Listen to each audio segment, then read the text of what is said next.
大家好，欢迎收看爱上电子。捡了一个旧的充电宝，我们看这边都已经锈成这样了，还有土。我们打开看看内部是由什么元件组成的，看看还能不能修理。找了一圈也没发现螺丝，应该是在边上用刀或者是螺丝刀给它撬开。好，下边我把它撬开，费了点劲给它撬开了，看来是没有什么价值了。电杆锈折了，电容也已经锈折了，这边都是锈，电池有点鼓包了，看看有没有电，如果有电的话还能够将就用。一共是2节，把这边打开，电池拆下来已经鼓包了，看一下它有没有电压了，还有一点点，只有0点几伏的电压了，很可能电池不能用了，本身已经鼓包了，用着也不安全。下面我们再看看这块板上还有什么东西。这块板打开了，里边的元件还是比较齐全的。这个芯片的型号是 CN3052A， 这个是一个充电的芯片，它的一角是温度检测，接地就是禁用，它的二角是电流限制引角，通过对地电阻有公式计算就可以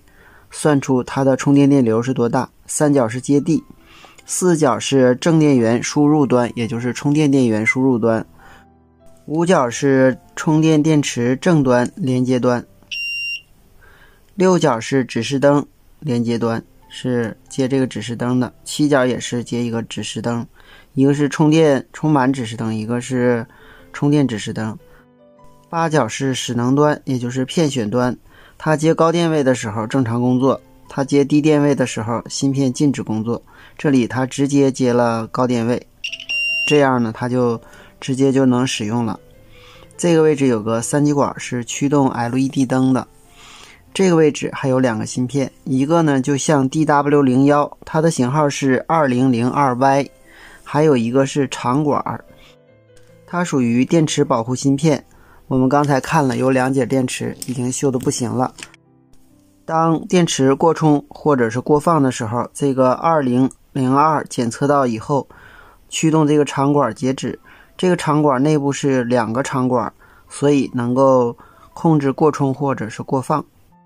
这个位置有一个小的芯片，它的型号是 EA2， 它是电流检测芯片，这个引角也就是一角检测这个电阻上的电流，这个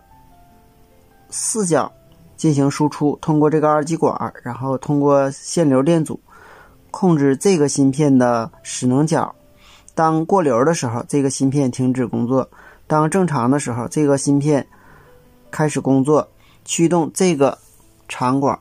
进行工作，这个长管驱动这个位置有电感，我们刚才看了它已经折了，